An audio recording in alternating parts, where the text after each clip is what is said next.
Ohayo. Jujutsu Kaisen is one of the best anime this year. With a great animation, story, action, and jokes are all worth watching. Without any further explanation, let's jump to the story.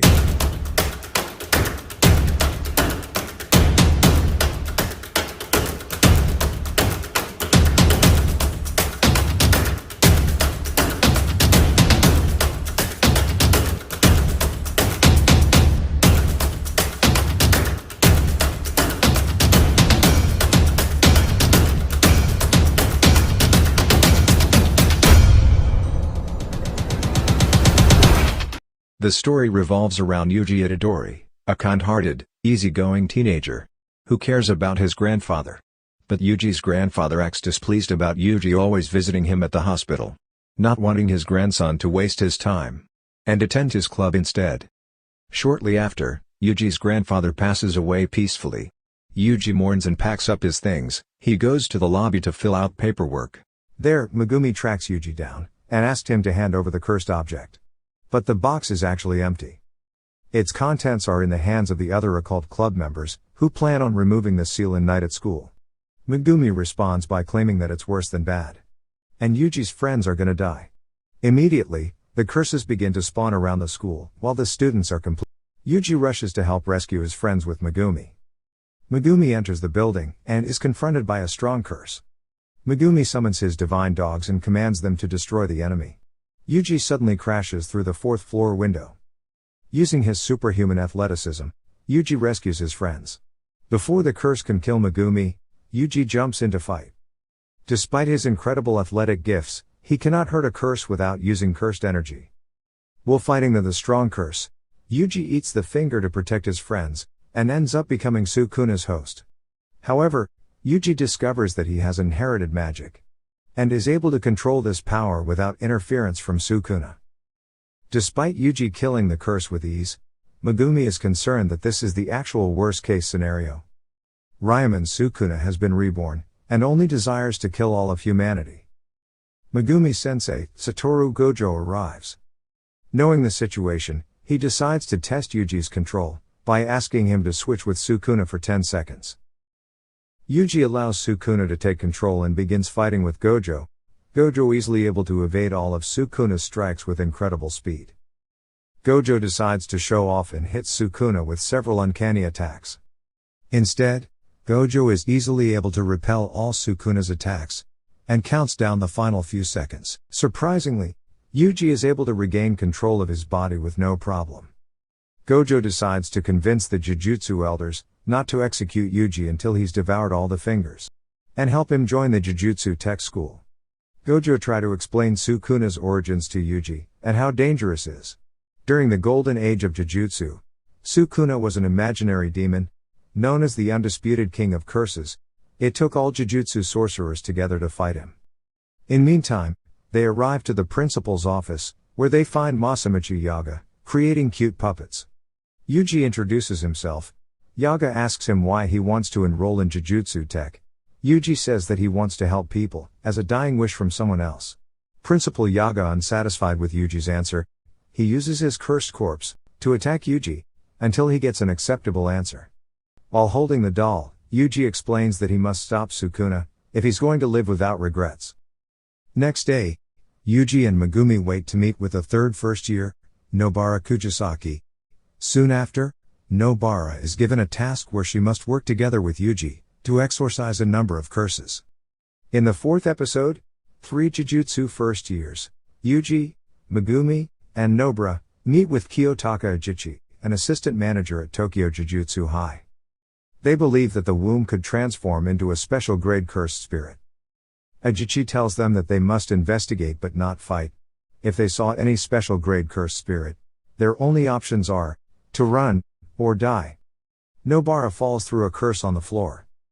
And the special grade curse appears. Yuji and Megumi are so afraid that they struggle to move. Yuji knows that fighting is useless, and he attempts to negotiate with Sukuna.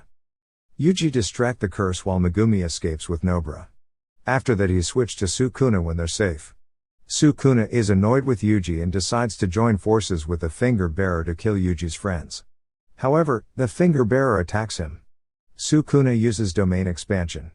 He cuts the curse into several pieces and it burns in a purple flame. However, when he assumes Yuji will take back over, Yuji doesn't. Sukuna take control, and headed where Megumi is, telling him that Yuji won't be coming back. Megumi tries valiantly to pressure Sukuna to use reverse curse, and heal the heart, but he fails. Sukuna is able to easily evade his attacks, destroys his Orochi Shinigami. Megumi knows how weak is compared to Sukuna. Even knowing that, Megumi is prepared to unleash more power to stop Sukuna. Megumi tries to save Yuji, simply because he didn't want to see a good person die. He believes that this is okay, because he's a sorcerer and not a hero. Yuji takes back control of his body, as he listens to Megumi admit he never regretted saving him. Out of time, he dies telling Megumi to live a long life.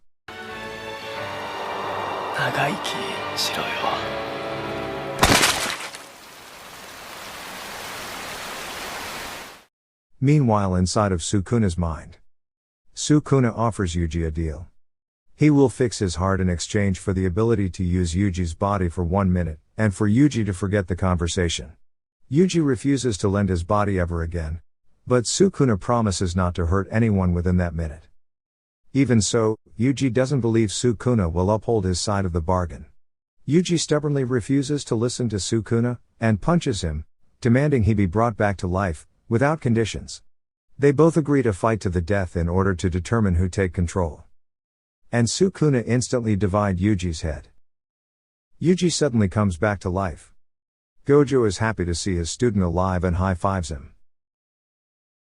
Megumi and Nobara arrives to train with the other students, to fight better at close combat. While elsewhere, Gojo trains Yuji privately, and will have him ready for the Goodwill event. Basically, in the episode 7, we will see a glimpse of Gojo's power.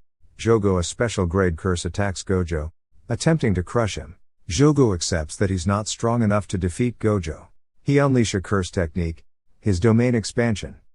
Suddenly, Gojo returns with Yuji. He intends for his student to watch the rest of the fight, and teach Yuji about domain expansion.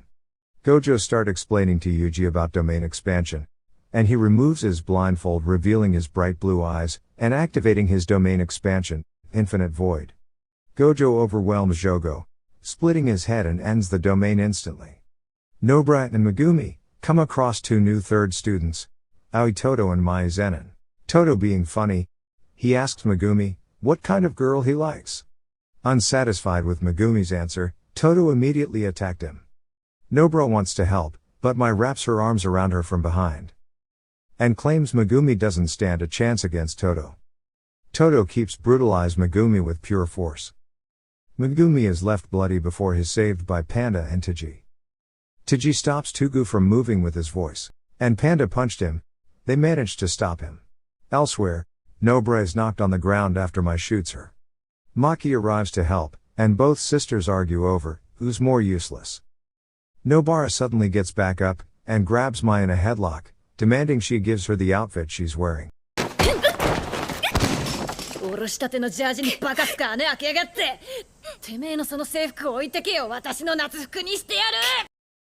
Guju meets with his dear friend Nanami, the ex-salaryman sorcerer, and trusted Yuji's training on this mission to him. In the present, Yuji and Nanami investigate the school buildings. As soon as they walk outside in the rain, they are greeted by some curses. Nanami showcases, by taking out the attacking creature with a single slash of his sword. In meantime, Yuji shows off the fruits of his training, as he's able to channel cursed energy effectively into his fists, and strikes down his opponent using this attack. Meanwhile, Mahito takes Junpei to his hideout, and teaches him about how curses manifest from humans' collective fears. Mahito is a special grade curse, born from the hatred humanity feels for one another. The next day, Nanami was able to track down their target's hideout. Nanami encounters Mahito in the hideout, and they engage in an intense battle. Nanami lands the first serious hit, using his curse technique to tear open the arm of Mahito. Mahito is excited to see a sorcerer weaker than Satoru Gojo, but strong enough for his experiments to arrive. Nanami replies that they should get this over quickly, because he doesn't want to end up working overtime. Nanami isn't interested in small talk, and he wants the fight. They engage in an excited battle. Nanami is able to break Mahito's leg with his technique, and told him he needs to retreat. 退きます。足、早く治した方がいいですよ。お互い生きていたら、また会いましょう。 Elsewhere, Yuji makes contact with Junpei, and decides to be straightforward, asking about what happened at the movie theater. But Junpei denies seeing anything. Yuji believes him, and it seems Junpei opens up to Yuji. The two boys discuss movies until Junpei's mother, Nagi Yoshino, happens to meet them and invites Yuji to dinner. 珍しいね。友達？友達になれそうです。本当？仲良くしてやってね。Junpei is being manipulated by Mahito, telling him that someone put Sukuna's finger in his house and cursed his mother. Junpei points his anger toward Shota Ito, the same student who bullied him out of the movie club. Junpei returns to school to kill Shota, and just before Junpei can kill him, Yuji enters the gymnasium and yells at his friend about what's going on. Junpei simply tells Yuji to stay out of this. Yuji punches Junpei and says everything he says is just an excuse, and not one worth throwing his life away for. Just as Yuji's pleas begin to reach Junpei, Mahito appears and stares and interrupts them. Mahito uses idle transfiguration to turn Junpei into a mutated monster, and force him to fight Yuji. Junpei attacks Yuji. Yuji begs Sukuna to help heal Junpei, but he refuses. Sukuna surprised to learn that Yuji has forgotten their vow. Mahito laughs at the fact Junpei died from being mutated so aggressively. Sukuna and Mahito laugh at Yuji's anguish. As a mix of pain and anger fill the air with Yuji's negative energy, he thinks to himself how his next words made it seem, as if every other thing he said are useless, and had no merit. Yuji, angry, says he's going to kill him. Yuji hits Mahito with a powerful punch, hitting both his body and soul. Yuji is so enraged that he intends to kill Mahito. Mahito's goal is to use Yuji's rage against him, forcing him into a pact with Sukuna. Nanami arrives in time and start fighting Mahito alongside Yuji, beating Mahito closer to death. He activate domain expansion for the first time, self-embodiment of perfection, and drags Nanami into his domain. Mahito says he's grateful to Nanami for helping him reach his full potential. Nanami quickly reads into the situation, and realizes that he's literally in the palm of Mahito's hands. This type of domain expansion is a guaranteed win. Will Nanami remember the past? He takes off his sunglasses, and says that he doesn't need his gratitude and has no regrets at all. Just as Nanami prepares to die, Yuji breaks into Mahito's domain from the outside. This forces Mahito to touch Sukuna's soul, which he is promptly punished for. Sukuna cuts down Mahito, as the king of curses truly couldn't care less about anyone else. Mahito's blood spills furiously and his domain breaks. Despite being confused by what happened, Yuji senses the critical moment and attacks. Mahito inflates his body and Yuji strikes it with his divergent fist. However, this was a simple distraction and Mahito escapes into the sewers. After Yuji wakes up from his injuries, he meets Nanami and Gojo. Nanami explains what happened, and Yuji claims that Sukuna saved Nanami, not him. Yuji is feeling guilty not able to save his friend Junpei. Yuji reflects and tells himself that until he kills Mahito he won't ever lose again. 負けない。 And, this is it for the first part. From episode 1 to episode 13. Stay tuned for the next part of Jujutsu Kaisen recap. Thanks for watching. And don't forget to subscribe and click the bell icon for more anime reviews. See you in the next video.